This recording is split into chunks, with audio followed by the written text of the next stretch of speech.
நண்பர்கள் எல்லாருக்கும் வணக்கம். இன்னைக்கு பார்த்தீங்கன்னா, காலையிலேயே பார்த்தீங்கன்னா, நம்ம வந்து 2 பேர் வந்திருந்தோம். நம்ம வாழைக்கு வந்து நெறையா பனியெல்லாம் முண்டி போட்டுருந்தோம்னு சொல்லியிருந்தோம். அந்த வீடியோலாம் கிளிப் வைக்கிறேன் பாருங்க. அதுக்கப்புறம் பார்த்தீங்கன்னா, எப்படி நம்ம வாழைக்கு வெட்டோம்னு சொல்லி இன்னைக்கு பார்க்க வந்திருந்தோம். பார்த்தீங்கன்னா, வாழை நல்லா ஓரளவு ஒரு 125 கன்று போட்டிருந்தோம். பார்த்தீங்கன்னா, பன்னி எப்படி முண்டிருக்கு பாருங்க. இதுலலாம் வாழையே காணும். நமக்கு பார்த்த உடனே ஒரு மாரி ஆயிட்டு. என்னப்பா வாழையே காணலன்னு தேடுதோம். வாழை பூராத்தையும் அடிச்சு, நொடிச்சு அந்த குருத்தை மட்டும் தின்னுட்டு போயிருக்கு. சென்டர்ல இருக்கக்கூடிய அடி குருத்த. அது பார்த்தீங்கன்னா, வாழை ஓரளவுக்கு கீழே இருக்குது. அது அப்படியே தழுத்து வந்துரும். ஆனா கொஞ்சம் நேரம் ஆகும். அதுக்கப்புறம் பார்த்தீங்கன்னா, எப்படி எப்படி முண்டி போட்டுருக்கு பாருங்க. பன்னி ஒரு பன்னி வரல, நெறையா பன்னி வந்திருக்குது. இது பார்த்தீங்கன்னா, ஒரே வழி கம்பி கட்டி போடணும். மத்தபடி வழியே கிடையாது. 2, 3 பட்டம் வெட்டிட்டோம். இப்போ பார்த்தீங்கன்னா, இந்த ஒரு லைன் இந்த ஒரு கோடு மட்டும் வெட்டாம விட்டுருந்தோம். அதுக்கப்புறம் பார்த்தீங்கன்னா, வீடியோ எடுத்து விடலாம்னு சொல்லி வெட்டியிருந்தோம். பார்த்தீங்கன்னா, காலையிலேயே வந்திருந்தோம். அந்த இதெல்லாம் எடுக்கும்போது நம்ம வீடியோ எடுத்திருந்தோம்னா இருட்டுக்குள்ளே இருந்து வெட்டிட்டு இருந்தோம். பார்த்தீங்கன்னா, ஓரளவு வெட்டி முடிச்சாச்சு பாதி. இப்போ பார்த்தீங்கன்னா, நம்ம வந்து தண்ணி தாகமாக அடிச்சு இப்போ இன்னொரு 5, 6 பட்டம்கிட்ட கிடக்குது. தண்ணி தாகமாக அடிச்சு தண்ணி குடிக்க போகலாம் நம்ம கிணத்துக்கு. நம்ம கிணத்துல பார்த்தீங்கன்னா, ஓரளவு நல்லா ப்ரெஷராக இருக்கும் தண்ணி. மோட்ரு வந்து நல்லா பெரிய சப் மோட்ரு தான் வச்சுருந்தோம். சப் மோட்ரு இல்லை, நீர் மோட்ரு. பார்த்தீங்கன்னா, வாங்க நம்ம பார்க்கலாம். இது வந்து நம்ம வாழைப்பட்டம். நம்ம வந்து இதுக்கு தான் உரம் போட்டிருந்தோம். ஏகப்பட்ட புல் இருந்துச்சு. எல்லாமே ஒரு தனியாக ஒரு பிளேலிஸ்ட் வச்சுருக்கேன். அதில் போய் பார்த்துக்கோங்க. எப்படிலாம் இருக்குது, என்னென்ன பண்ணியிருக்கோன்னு சொல்லி. நம்ம 4வது நாள் வந்து பார்த்தீங்கன்னா, 3 நாள் மழை பெஞ்சு முடிச்சிட்டு இன்றைக்கி தான் வெயில் அடிச்சிருக்கு. சரி வயலுக்கு வந்து பார்ப்போம்னு சொல்லி பார்த்தோம்னா, பார்த்தீங்கன்னா பன்னி எப்படி வளர்க்குறது பாருங்க வாழைப்புறம். இது என்ன கிழங்கு வச்ச மாதிரி கிழங்கு நினச்சி எல்லாத்தையும் முடிச்சு எத்தனை நாள் வந்துச்சுன்னு தெரில. வாங்க அப்படி பூரா முண்டி முண்டி போட்டுருக்கோம். இதுலலாம் பட்டம் நம்ம நல்லா போட்டிருந்தோம். இது பட்டம் நம்ம புல்லுக்குள்ளே தான் இருக்கும். ஆனால் வந்து நல்லா போட்டிருந்தோம். எப்படி வந்து முண்டி போட்டுருக்குறோங்க. கிண்டி கிண்டி போட்டு இதெல்லாம் பாருங்க. நமக்கு வந்து என்ன பண்ணை பிடிச்சி போட்ட மாதிரி போட்டு விட்ருக்கு. இது எதுக்கு அப்படின்னு தெரில. இந்த விளையாடுங்க அப்புறம் பட்டை பிடிச்சி போட்டிருக்கு. இது பார்த்தீங்கன்னா இதுவும் அப்படி தான் போட்டிருக்குது. அப்புறம் நல்லா பண்ணி அட்டகாசம் பண்ணிட்டு இன்னும் ஒரு நாள் வேலை இருக்குது. இதெல்லாம் பட்டம் பிடிச்சி போட்டாக்கி கொஞ்சம் சரியாக இருக்குது. இப்போ பட்டம் முடிச்சு போட நல்லா இருந்துச்சு. பட்டம் முறை நான் கண்ணு நல்லா தழுத்துக்கும். மழை வந்துருக்குன்னு வாய்க்கு எதுவும் வராதுன்னு நினச்சோம்னா பண்ணி வந்து விளைப்பிட்டு இன்னும் ஒரு நாள் வேலை இருக்குது. சரி வேலையை முடிச்சுட்டு பார்த்தீங்கன்னா, இந்த வாழைக்கு வந்து நம்ம வந்து கொஞ்சம் ஒரு லோடு மாட்டுச்சாணி போட்டோம்னா நம்ம வீட்டில் உள்ள மாட்டுச்சாணிக்கு அப்புறம் பார்த்திங்கன்னா, நமக்கு வந்து கொஞ்சம் ஒரு மூட்டை அரை மூட்டை யூரியாவும் அப்புறம் வந்து காம்ப்ளெக்ஸ் கொஞ்சம் யூரியா அப்புறம் காம்ப்ளெக்ஸ் டிஏபி 3 மிக்ஸ் பண்ணி போட்டிருந்தோம். அதெல்லாம் போட்டு தான் இப்போ வாழை வரலாம் வந்திருக்கு. ஏன்னா பார்த்திங்கன்னா, நமக்கு வந்து பண்ணி முட்டினால தான் கொஞ்சம் அதே நண்பர்களே, நம்ம வீடியோ பிடிச்சினா லைக் பண்ணுங்கள், ஷேர் பண்ணுங்கள், சப்ஸ்கிரைப் பண்ணுங்க. அப்புறம் வந்து கமெண்ட்டில் என்ன கருத்து தோணுதோ அதை கமெண்ட் பண்ணிட்டு போயிருங்க. அதுக்கப்புறம் பார்த்தீங்கன்னா, நம்ம வாழை வந்து ஒரு 125 கன்று தொழுவும் வாழை போட்டிருந்தோம். அந்த தொழுவும் வாழைக்கு என்னென்ன ப்ராசஸ் பண்ணியிருக்கோம் முதல்லேருந்து ஆரம்பத்துலேருந்து என்னென்ன பண்ணியிருக்கோம் எல்லாத்தையுமே வீடியோ போட்டிருந்தோம். அது எல்லாமே யூடியூப்பில் வந்து ஒரு பிளேலிஸ்ட்டில் இருக்குது. அந்த பிளேலிஸ்ட்டில் பார்த்துக்கோங்க. 100 தொழுவும் வாழைன்னு சொல்லி பிளேலிஸ்ட் வச்சுருப்பேன். அந்த பிளேலிஸ்ட் நம்ம சேனலில் இருக்கும். அதை போய் பார்த்துக்கோங்க. மொத்தமாக என்னென்ன பண்ணியிருக்கோம், என்னென்ன பண்ண போகிறோம் எல்லாமே இருந்துச்சோம். அது வந்து இன்றைக்கி வந்து பட்டம் வந்து இது வந்து 3வது தடவை பட்டம் வந்திருக்கோம். 3 தடவை நார்மலாக போட்டு வச்சுருந்தேன். 2வது தடவை வந்து புல் ஏகப்பட்ட புல் இருந்துச்சு. அதையும் வீடியோ போட்டிருந்தேன். நமக்கு கொத்த கூட முடியல, அவ்வளோ புல் இருந்துச்சு. இது பார்த்தீங்கன்னா 3வது நாள் கொத்த வந்துட்டு தண்ணி குடிக்கிறோம் பாருங்கள். தண்ணி நமக்கு வந்து ஃபுல்லாக தெளிவாக இருக்கும். நம்ம கிணத்துலேருந்து அவ்வளோக்குள்ள ஒரு சாஃப்டாக இருக்கும் தண்ணி.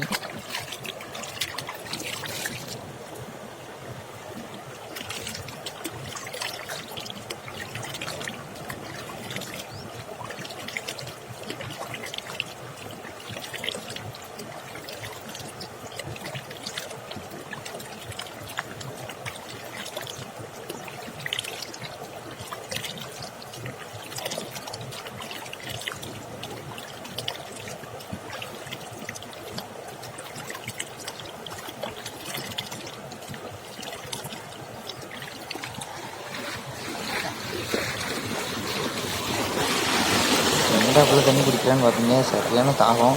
ஏன்னா நம்ம இருட்டு சூரியன் கிட்ட ஒன்றும் வரல. வந்து நிற்கிறோம், வாழையே கண்ணு தெரியல. அப்படி இருந்துச்சு. அந்த இருட்டில் தான் உட்காந்து வெட்டினோம். அதுக்கப்புறம் பார்த்தீங்கன்னா, இப்போ தான் ஒரு 7:30 8 மணி ஆகிட்டு. இப்போ தான் தண்ணி குடிக்க போகலான்னு சொல்லி வந்திருந்தோம். பார்த்தீங்கன்னா, தண்ணி நல்லா தெளிவாக இருந்து நம்ம கிணத்துல ஒரு தண்ணி கிடக்கு. பார்த்தீங்கன்னா, இது வந்து நம்ம தாத்தா வேலை பக்கத்தில் போட்டிருக்காங்க. அது வந்து நல்லா ஓரளவு வீரியமாக இருந்துச்சு. ஏன்னா அது வந்து நமக்கு முன்னாடியே போட்டாங்க.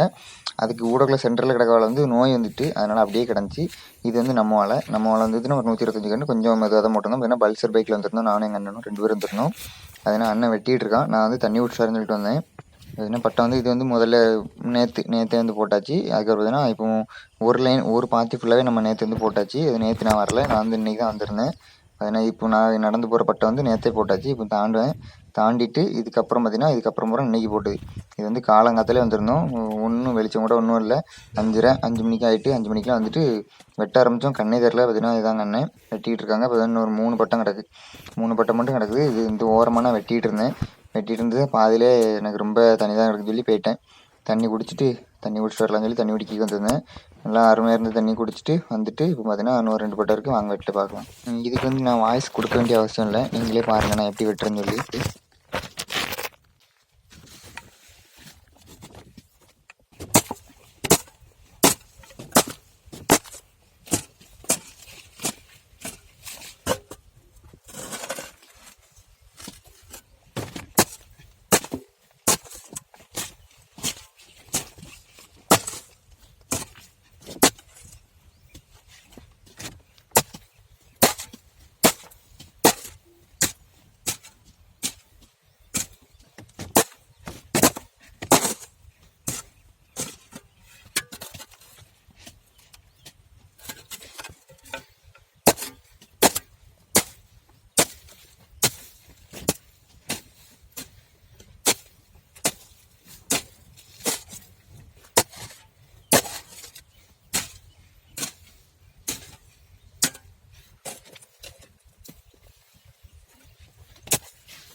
நீங்கள் பார்க்கும்போது உங்களுக்கே தெரியும் இது எவ்வளோ கரடு முரடாக இருக்குன்னு சொல்லி. ஏன்னா தண்ணி பாய்ச்சி ரொம்ப நாள் ஆகிட்டு நம்ம வந்து 3 தண்ணி தான் பாய்ச்சிருந்தோம். இவ்வளோ வாழை வளர்கிறதுக்கும் 3 தண்ணி தான் பாய்ச்சிருந்தோம். ஏன்னு கேட்டிங்கன்னா நமக்கு வந்து நல்லா மழை தூத்திட்டே தான் இருந்துச்சு. ஒரு வாரத்தில் மழை பெய்யும், அடுத்த ஒரு வாரத்தில் மழை பெய்யும். அப்படி ஓரளவு விட்டு விட்டு பெஞ்சிட்டே இருந்தாலும் நம்ம தண்ணி பாய்க்க வேண்டிய அவசியம் இல்லை. அதுக்கப்புறம் பார்த்தீங்கன்னா இப்போ வந்து பனி முண்டிருந்தேன். அந்த வீடியோ பார்த்துருப்பீங்க நீங்கள். அந்த பனி முண்டினதுனால தான் பட்டம் எல்லாம் போயிட்டுது. அதனால் அந்த ஒரு பட்டத்தை மட்டும் அள்ளி போட்டு போகலான்னு நினச்சோம். சரி அப்போ வேண்டாம், மொத்தமாக எல்லாத்தையும் வீசி விட்டு போயிடலாம்னு சொல்லி எல்லாத்தையும் அள்ளி போட்டு வந்துட்டோம். இப்போ பார்த்தீங்கன்னா நம்ம வந்து நிறைய பேர் கான்ட்ராக்ட்லாம் வெட்ட வருவாங்க. கான்ட்ராக்ட்னா எப்படின்னா இவ்வளோ இடத்த வெட்டி முடிச்சிரு நீ அப்படின்னு சொல்லி வெட்டி இவ்வளோ பைசா வாங்கிக்க அப்படின்னு சொல்லிடுவாங்க. அதிலலாம் வெட்ட முடிச்சல பார்த்தீங்கன்னா அவங்க வந்து வெட்டி முடிச்சுட்டு சீக்கிரம் வேலையை முடிக்க தான் பார்ப்பாங்க. இது வந்து நமக்கு நம்ம வீட்டுக்கு அப்படிங்கிறதுனால நம்ம வந்து பொறுமையாக நின்று வெட்டினா ஒன்றும் பிரச்சனை இல்லை. கூட ஒரு 2 மணி நேரம் 3 மணி நேரம் 2 நாள் ஆனாலும் பிரச்சனை இல்லை. நமக்கு தான் நம்ம வாழைங்கிறதுனால நம்ம நின்று தான் வெட்டணும். அதுக்கப்புறம் பார்த்தீங்கன்னா இப்படி வெட்டும்போது பார்த்தீங்கன்னா நான் வந்து எல்லா இடத்துலையும் வெட்டிட்டேன். இப்போ வாழை மூட்டுக்கிட்டலாம் வெட்ட மாட்டாங்க. இந்த சைடில் மட்டும்தான் வெட்டி அந்த பட்டமாக்கிட்டு வெட்டே இருப்பாங்க. இது வந்து நான் அப்படி இல்லை. நம்ம அப்படிங்கும்போது நம்ம வந்து எல்லா இடத்துலையும் கொத்தணும். அந்த வாழையை சுற்றி பட்டை மூட்டுருக்கு எல்லா இடத்துலையுமே கொத்தி அந்த மண்ணை வந்து பேர்த்து விடணும். அப்போ தான் வேர் வந்து நல்லா வேகமாக போகும். ஏன்னா வாழை அப்போ தான் நமக்கு வீரியமாக வளரும். நம்ம வந்து இதுலேயும் மண்ணை வந்து வெட்டுப்படாமல் கொத்து போடாமல் விட்டோன்னீங்களேன் அந்த வேர் வந்து அந்த இடத்துல வந்து போகிறதுக்கு கஷ்டப்படும். அதனால் அந்த இடத்துல வந்து வெட்டாமல் விட்டக்கூடாது. வாழை பக்கத்தில் வந்து முக்கியமாக வெட்டணும். எல்லா இடத்துலையுமே நிறையா இந்த மணல் காடெல்லாம் நிறையா வெட்ட மாட்டாங்க. அது வந்து ஏன்னா மணல் காட்டினோடனே பட்டத்தை மட்டும் மாறி போட்டு போயிட்டே இருப்பாங்க வாவரை வச்சுட்டு. ஆனால் இங்கே வந்து அப்படி கிடையாது, வந்து களிமண் மாதிரி. அதனால் நம்ம வந்து கண்டிப்பாக வெட்டி ஆகணும். ஏன்னா ஒரு தண்ணி பாய்ச்சாலே உடனே உரைய ஆரம்பிச்சிடும். அப்போ வாழை வந்து பிறகு ரொம்ப வீரியமாக தழுக்காது. அதனால் வெட்டும்போது வாழை மேலேயும் பற்றக்கூடாது, வாழை வேறையும் வெட்டிடக்கூடாது. வெறும் விரப்புலலாம் நல்லா சுண்டரை வெட்டி விட்ருங்க. ஏன்னா விரப்புல வந்து ஏகப்பட்ட புல் இருக்கும். அந்த புல்லை தான் இப்போ வெட்டிகிட்டு இருக்கேன், நீங்கள் பாருங்கள்.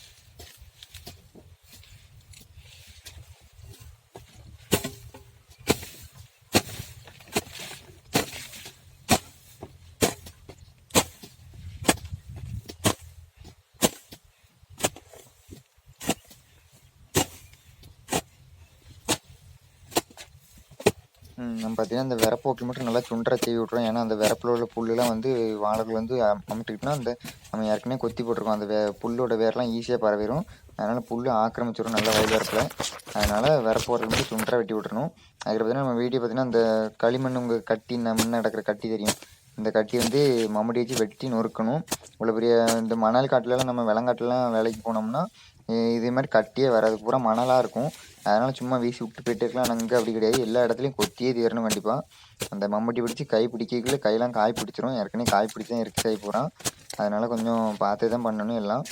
இப்போ ஓரளவு கொத்தியாச்சு. இன்னொரு 4 பட்டம் தான். நம்ம காலையிலே வந்துட்டோம். காலையிலே வந்துட்டு இன்னொரு 6 பண்ணணும் 4 பட்டம் கிடக்காமல் 4 பட்டத்தை வெட்டி முடிச்சுட்டு போயிட்டே இருக்க வேண்டியதான். இப்போ இன்னும் வந்து இந்த சைடு இந்த கட்டியெல்லாம் உடச்சிட்டு வாவரை வச்சு விட்டு அவ்வளோதான் முடிஞ்சு. இதுனா பட்டம் ஓரளவு சேஃப் ஆகிட்டு. அதுக்கப்புறம் பாருங்கள், நான் இப்போ வெட்டின பட்டத்தெல்லாம் தூக்கி காட்டுறேன் எப்படிலாம் வெட்டியிருக்கோம் அப்படின்னு சொல்லி. அதனால் இந்த விரப்போக்கில் எப்படி சீவிருக்கும் பாருங்கள். இப்படி சீவினா மட்டும்தான் அந்த புல் சீக்கிரத்தில் தழுக்காது. அப்படி தழுத்தாலும் தொங்கிட்டு கிடக்கும். அந்த விரப்பில் வந்து வேர் போடாத அளவுக்கு நம்ம உடனே வெட்டி தூக்கிடலாம். அப்புறம் பார்த்தீங்கன்னா இதில் ஒரு 125 வாழை. அதுக்கு பார்த்தீங்கன்னா கிழக்கு அங்கே வடக்கெல்லாம் நிறையா கிடந்துச்சு, அதெல்லாம் நமக்கு கிடையாது. இது ஒரு 125 வாழை தான். இது பார்த்திங்கன்னா நம்ம வெட்டுறோம். நீங்களே பாருங்கள், இதுக்கு நம்ம வாய்ஸ் கொடுக்க வேண்டிய அவசியமே இல்லை. பாருங்கள், என்ன கருத்து இருக்கோ அதை கமெண்ட் பண்ணிட்டு போங்க.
பார்த்தீங்கன்னா, நான் வந்து ஓங்கி ஓங்கி கொத்திருப்பேன். அது எதுக்குன்னு கேட்டீங்கன்னா, அந்த மண்ணெல்லாம் உறைஞ்சிட்டு ஏன்னா தண்ணி பாய்ச்சி ரொம்ப நாள் ஆயிட்டு, இனிமே இப்படி கொத்திட்டு பாய்க்கலாம்னு சொல்லி தான் விட்டுருந்தோம். அப்புறம் பார்த்தீங்கன்னா, நம்ம பட்டம் கொத்தி முடிச்சாச்சு. இதுதான் கடைசி பட்டம். இப்போ எதுக்கு வலிக்கும்னு பார்த்தீங்கன்னா, இந்த தண்ணி வந்து பாயணும். ஏன்னா சென்டர்ல 2 சைடும் ஆவரா வச்ச மண் வந்து எல்லாம் உளுந்து கிடக்கும். இப்போ பார்த்தீங்கன்னா, பழைய பட்டத்த காட்டுறேன். அந்த பட்டத்த பாருங்க வாங்க. கிழங்கு வச்ச மாதிரி கிழங்கு நினைச்சு எல்லாத்தையும் முடி நினைச்சு எத்தனை நாள் வந்துச்சுன்னு தெரியல. வாங்க அப்படி தூரம் முந்தி முந்தி போட்டுருக்கேன். முந்தி போட்டு இதெல்லாம் பாருங்க நமக்கு வந்து என்ன பண்ணை பிடிச்சி போட்ட மாதிரி போட்டு விட்ருக்கு. இது எதுக்கு அப்படின்னு தெரியல. இந்த வழியில் நமக்கு அப்புறம் பட்டை பிடிச்சி போட்டுருக்கு. இது பார்த்தீங்கன்னா இதுவும் அப்படி தான் போட்டிருக்குது. அப்புறம் நல்லா பண்ணி அட்டகாசம் பண்ணிட்டு இன்னும் ஒரு நாள் வேலை இருக்குது. இதெல்லாம் பட்டை பிடிச்சி போட்டாச்சு. ஃபைனல் டச்சிங்காக நம்ம வீடியோ இதுதான். வாழை வெட்டி முடிச்சாச்சு. அதில் பார்த்தீங்கன்னா, நம்ம வந்து இப்போ பார்த்தீங்கன்னா, நீங்களே அந்த கிளிப்பை பாருங்கள் எப்படி இருக்குன்னு சொல்லி. அந்த முன்னாடி பண்ணி முன்ன வீடியோக்கும் இதுக்கும் பாருங்கள் எப்படி இருக்குதுன்னு சொல்லி நம்ம அருமையாக போட்டாச்சு பட்டோம். இது மாதிரி யாரும் போட்டு தர மாட்டாங்க. இது நமக்குங்கிறனால இப்படி ஷோக்காக போட்டு விட்ருக்கோம்.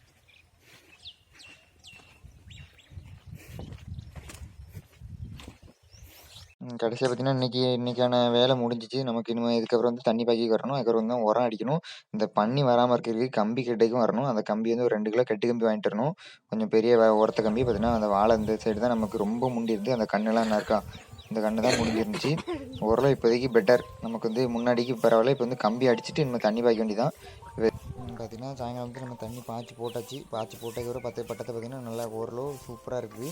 இதுக்கு பார்த்தீங்கன்னா இந்த புல் சைலோடியில் புல் எல்லாத்தையும் அழியாச்சு. நம்ம வந்து வாழை ஒரு எதுலேயும் பழுது விழுந்துச்சுன்னா பழுது பார்க்கணும். அது பார்த்தீங்கன்னா இந்த வாழை இப்போ இப்படி இருக்கா.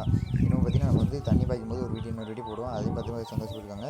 அதுக்கப்புறம் பார்த்தீங்கன்னா நம்ம இந்த வாழை 125 வாழைக்கானது ஒரு பிளேலிஸ்ட் வச்சுருக்கேன். அந்த பிளேலிஸ்ட்லேருந்து உரம் போட்டது எல்லாமே போட்டிருப்போம். மாடு சாணி எப்படி போட்டோம், எப்படி இருந்துச்சு, எவ்வளோ புல் இருந்துச்சு, எப்படி பட்டம் ஊற்றணும் எல்லாமே போட்டிருந்தோம். கடைசியாக பார்த்தீங்கன்னா நம்ம வந்து வீடியோ பிடிச்சா லைக் பண்ணுங்கள், ஷேர் பண்ணுங்கள், சப்ஸ்கிரைப் பண்ணிக்கோங்க. உங்கள் வாழை எதுவும் பாதுகாக்கணும்னா என்ன கமெண்ட் பண்ணுங்கள். அதுக்கான வீடியோ நான் போடுறேன். உங்களுக்கான ரீப்ளேயும் பண்ணுவேன். இது பார்த்தீங்கன்னா கடைசி நம்ம கிளம்பும்போது பார்த்தீங்கன்னா குளிச்சாச்சி கிணத்துலேயே இது பார்த்தீங்கன்னா ஒரு உரம் போட்டக்கான உங்களுக்கு ஒரு இது இருக்கும். நம்ம வந்து உரம் வந்து ரொம்ப போடலை, தூத்தி தான் விட்டுருந்தோம். பட்டத்தில் இன்னும் வந்து கொத்தி வைக்கணும் ஒரு தடவை. கடைசியாக நம்ம வந்து கிணத்துல போய் குளிச்சுட்டு வீட்டுக்கு கிளம்பியாச்சு. அதாவது இந்த கிணத்து ஓரத்தில் இருந்துட்டு அப்படியே வேலை செஞ்சுட்டு குளிச்சுட்டு போகிறது நமக்கு பிரச்சனை கிடையாது. ஏன்னா வீட்டுக்கு போயிட்டு நம்ம மறுபடியும் குளிக்கிற மாதிரி, அதனால் அப்படியே குளிச்சுட்டு அப்படியே முடிச்சிக்கலாம். அது வந்து நம்ம வாழை வெட்டிட்டு இந்த மம்பட்டி வந்து மம்பட்டியை வாழை வெளியே வச்சிடலாம். அதுக்கப்புறம் பார்த்தீங்கன்னா இன்னொரு அருமையான வீட்டில் பார்க்கலாம். Guys, thank you.